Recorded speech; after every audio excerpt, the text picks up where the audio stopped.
Selamat pagi Pak Rosyad. Selamat pagi. Selamat pagi. Wah, luar biasa sekali Pak Rosyad. Pak Rosyad di mana sekarang posisi Pak Rosyad? Posisi saya lagi di paling timur Indonesia saat ini, sedang di tanah Oh, Papua. tanah Papua. Semangatnya membara sampai Indonesia Barat Pak Rosyad. Harus Pak, kita di lapangan harus tetap semangat. Betul sekali.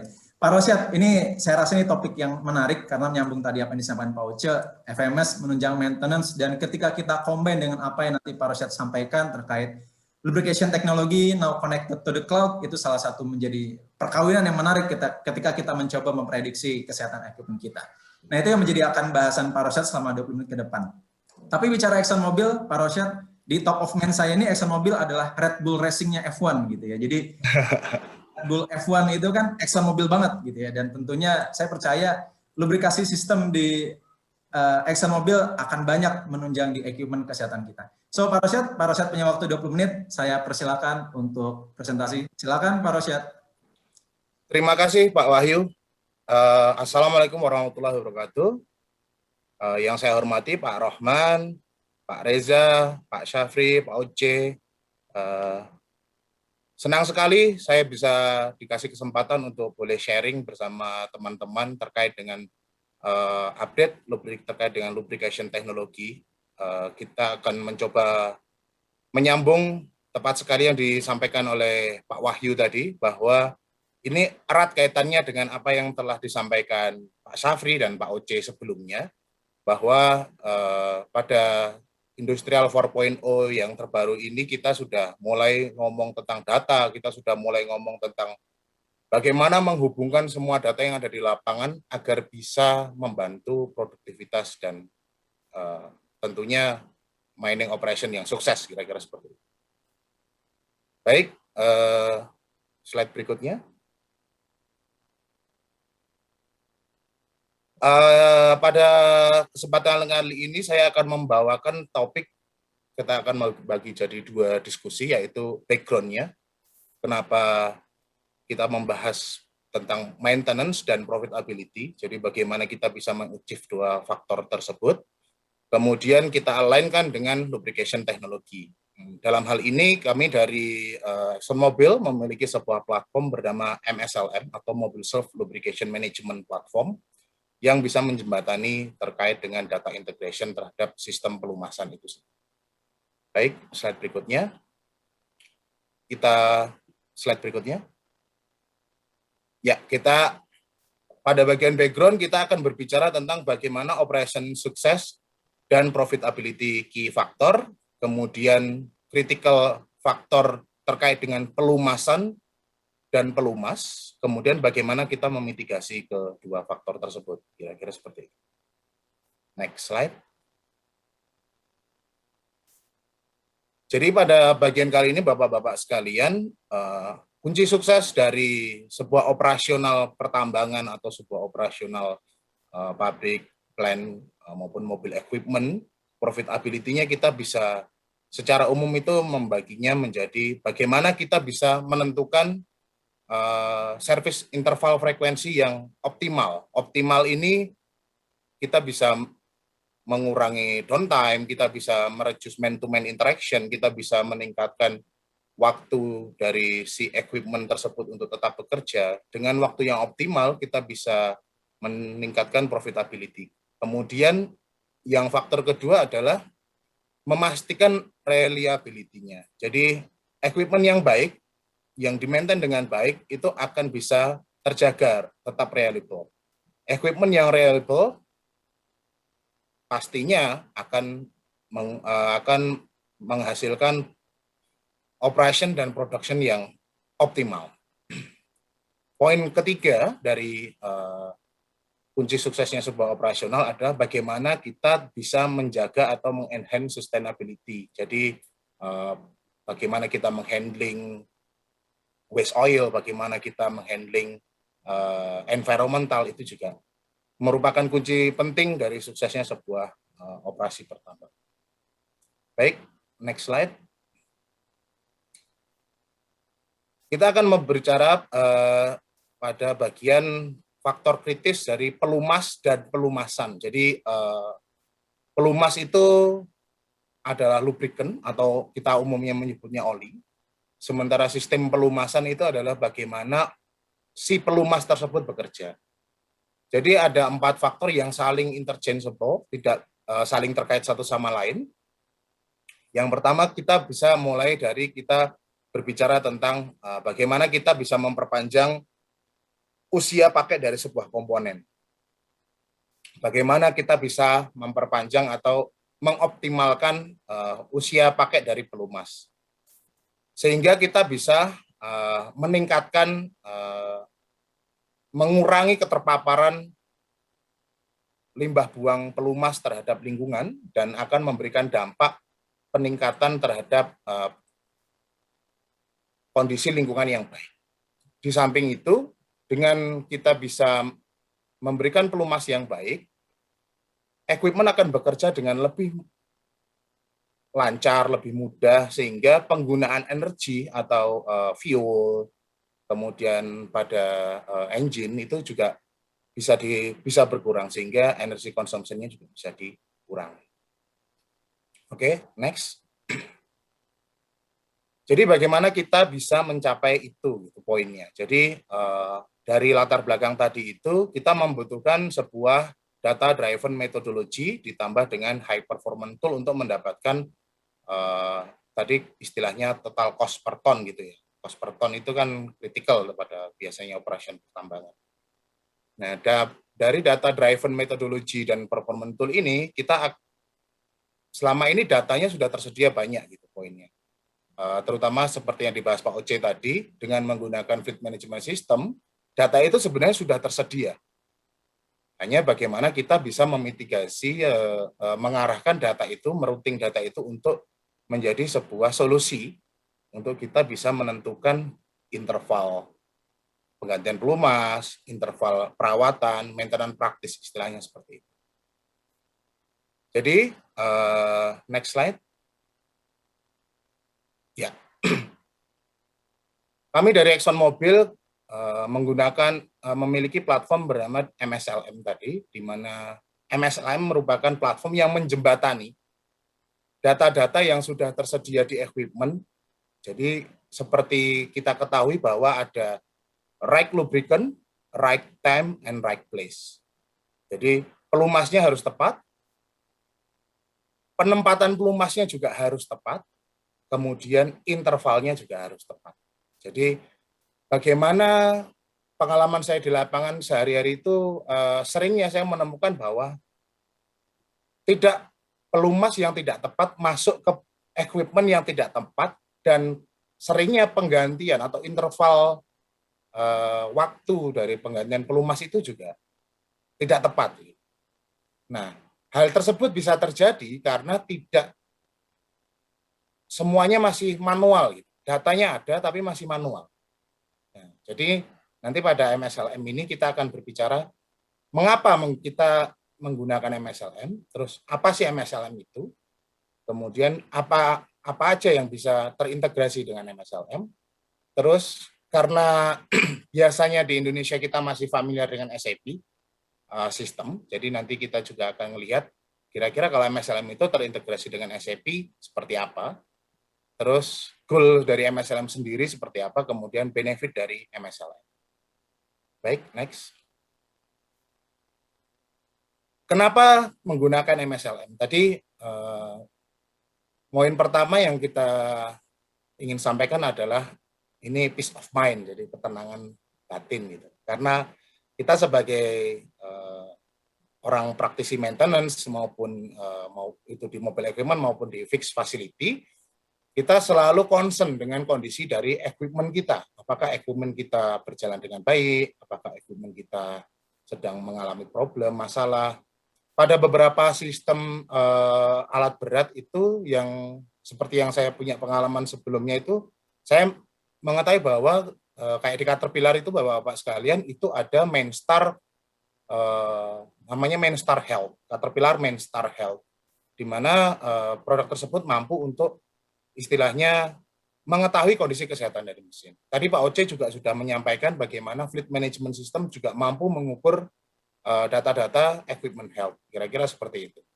Nah, data ini harus disambungkan juga dengan apakah pelumas yang dimasukkan jumlahnya tepat, apakah pelumas yang dimasukkan secara jenis pelumasnya juga sudah tepat, dan apakah interval penggantiannya tadi kira-kira live hours-nya berapa.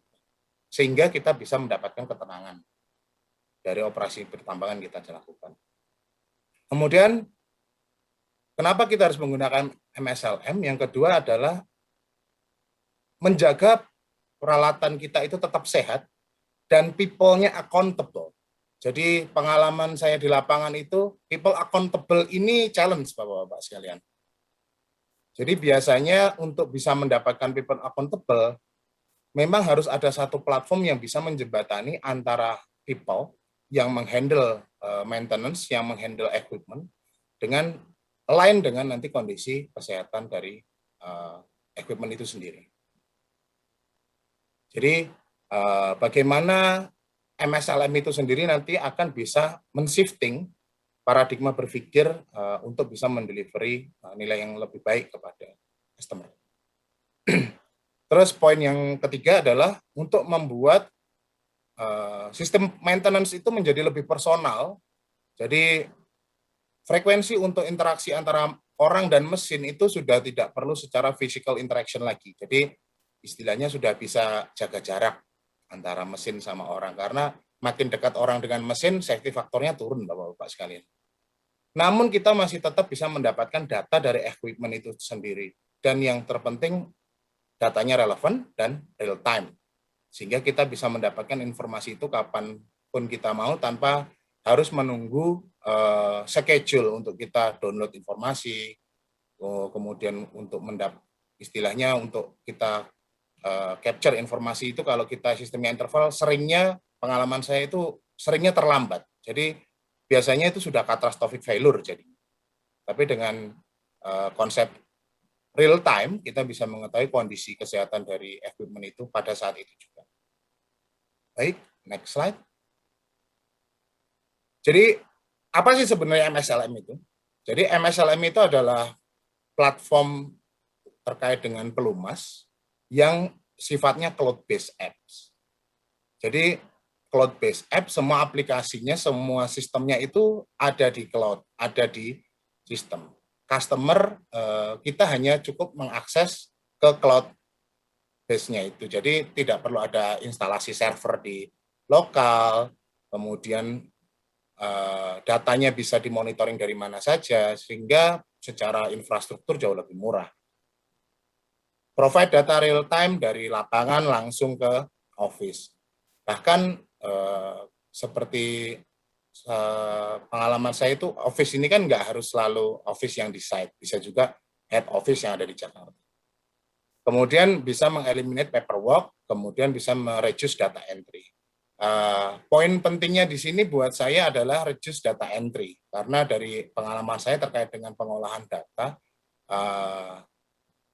menginput satu parameter pada kondisi equipment itu bisa jadi beda orang, beda tata bahasa, karena bisa jadi beda culture, beda budaya, beda background experience, beda pendidikan dan sebagainya, sehingga maksudnya sama tapi penyampaian data entry-nya bisa jadi macam-macam, dan itu akan meningkatkan kompleksitas dari interpolation atau pengolahan data itu sendiri.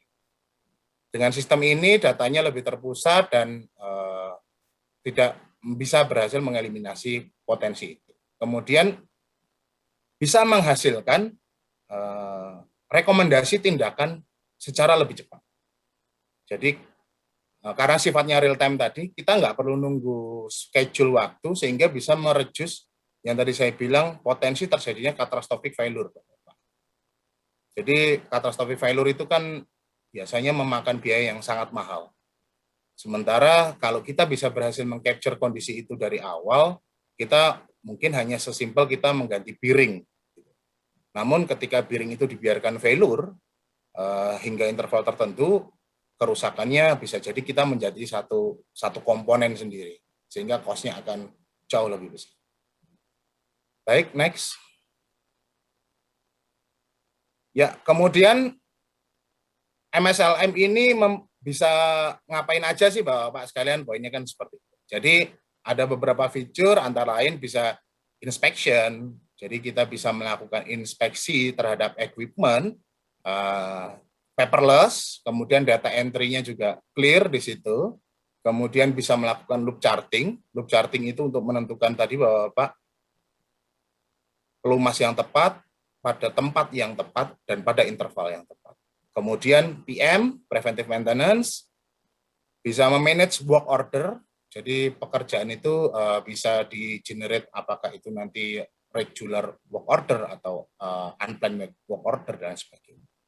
Kemudian juga bisa memanage purchasing, jadi bisa juga ketika sistem itu sudah online, kita bisa mengetahui kebutuhannya kira-kira berapa terkait sama satu operasional. Kemudian ketika stoknya itu sudah mulai habis, nanti sistemnya sudah akan align untuk terkait dengan, sehingga potensi untuk delay operation karena tidak tersedianya stok pelumas itu bisa dihilangkan. Kira-kira seperti itu.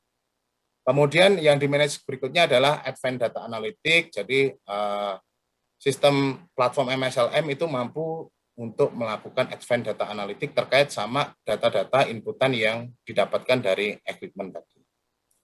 Dan fitur yang paling penting adalah integration, di mana integration itu nggak cuma kita ngomong SAP, bahkan kondisi pelumas itu biasanya kita akan ngomong data equipment health itu dari data analisa pelumas. Integration di sini juga MSLM bisa untuk align atau terhubung dengan lab yang bisa melakukan analisa pelumas. Jadi kita juga memiliki laboratorium MSLA, namanya Mobile Soft Lubricant Analysis, dan itu bisa terintegrasi sehingga kita bisa mengetahui, jadi nggak perlu lagi tiktokan antara hasil lab, kemudian equipment management, itu nanti sudah datanya terintegrasi di satu platform, kira-kira seperti itu. Kemudian berikutnya, pada slide ini saya akan menyampaikan intinya MSLM itu integrasinya, potensi integrasinya banyak sekali Bapak-Bapak. Fleksibilitasnya sangat luas. Bapak-Bapak apakah menggunakan Azure, apakah menggunakan Exchange, apakah menggunakan SharePoint, which is itu platformnya Microsoft. Jadi apakah menggunakan SQL, menggunakan ya Moodle bahkan. Jadi poinnya di sini adalah bahwa MSLM itu bisa terintegrasi dengan multi platform sehingga tidak perlu merubah existing sistem yang ada pada kondisi Bapak sekalian. Jadi hanya tinggal mengikuti saja istilahnya gitu. Oke, next. Ini saya contohkan yang umum bahwa MSLM itu kita kan ngomongin biasanya SAP Data Integration. Nah, di SAP gitu, itu fungsi dari MSLM ini bisa membantu untuk membuat atau mengenerate rutin WO. Jadi kalau kita perhatikan sekali di sini bahwa rutin WO itu bisa dibantu di-generate apa aja data yang di-feeding. Jadi data yang di-feeding ke dalam SAP itu antara lain data yang di-capture, antara lain apakah itemnya sudah selesai dikerjakan atau belum, duration-nya, timestamp-nya, terus dokumentasinya seperti apa, komennya seperti apa.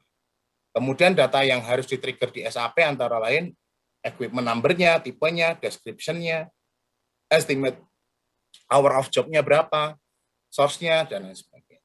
Kira-kira seperti itu. Next. Ya, jadi apa goal-nya dari MSLM, Bapak-Bapak? Jadi goal-nya sebenarnya secara overall ada 3. Jadi bagaimana penggunaan pelumas dan aplikasinya, jadi bisa mengurangi konsumsi pelumas, mencegah terjadinya misapplication, mencegah mislubrication, mencegah overlubrication, kemudian identifikasi untuk enhancement itu berarti improvement, kira-kira seperti itu. Kemudian dari sisi PM bisa meningkatkan komunikasi antar maintenance section. Jadi kita tahu bahwa maintenance itu kan ada yang spesialis engine, ada yang spesialis powertrain, ada yang spesialis hidrolik. Nah, mereka itu harus align dengan satu platform sehingga komunikasinya bisa terjadi. kemudian bisa mengoptimalisasi inspection, kemudian bisa membangun insight untuk action itu tindakan dicapai. Kemudian poin yang ketiga adalah bagaimana kita ngomong goalnya tentang productivity dan safety. Kita bisa mengoptimalisasi manpower deployment, kemudian mengimprove atau meningkatkan efektivitas dari job execution, kemudian meningkatkan korelasi antara data maintenance dan data reliability. Nah, ini selama ini kan kita agak sering misleading antara data maintenance dan data reliability. Jadi masih ada gap di sana. MSLM bisa menjadi jembatan antara maintenance dan reliability program. Oke, next. Sehingga benefit secara umumnya, benefit secara besarnya, MSLM mampu untuk mengurangi downtime dan unplanned failure, Bapak-Bapak sekalian. Jadi dengan menggunakan penjelasan saya tadi itu, downtime dapat ditekan, unplanned failure juga dapat ditekan. Sehingga dapat meningkatkan equipment life. Dapat menaikkan equipment life, kemudian bisa karena equipment life-nya bisa dinaikkan, downtime-nya turun, labor cost-nya pasti turun. Itu sudah satu paket biasanya. Kemudian consolidate platform, sehingga bisa lintas platform antara platform maintenance, platform kita ngomongnya reliability, kemudian kita bisa ngomong juga platform use oil analysis, itu bisa saling terhubung. Kemudian bisa benefitnya optimalisasi loop, route, dan PM program, dan poin terbesarnya menurut saya sih bisa meningkatkan safety. Oke. Next, ya. Kira-kira dari saya seperti itu, Bapak-Bapak. Terima kasih, saya kembalikan ke Pak Wahyu. Terima kasih Pak Rasyad untuk presentasinya terkait Lubricant Now Connected to the Cloud dari ExxonMobil. 3 pembicara sudah selesai mempresentasikan topik-topik mereka.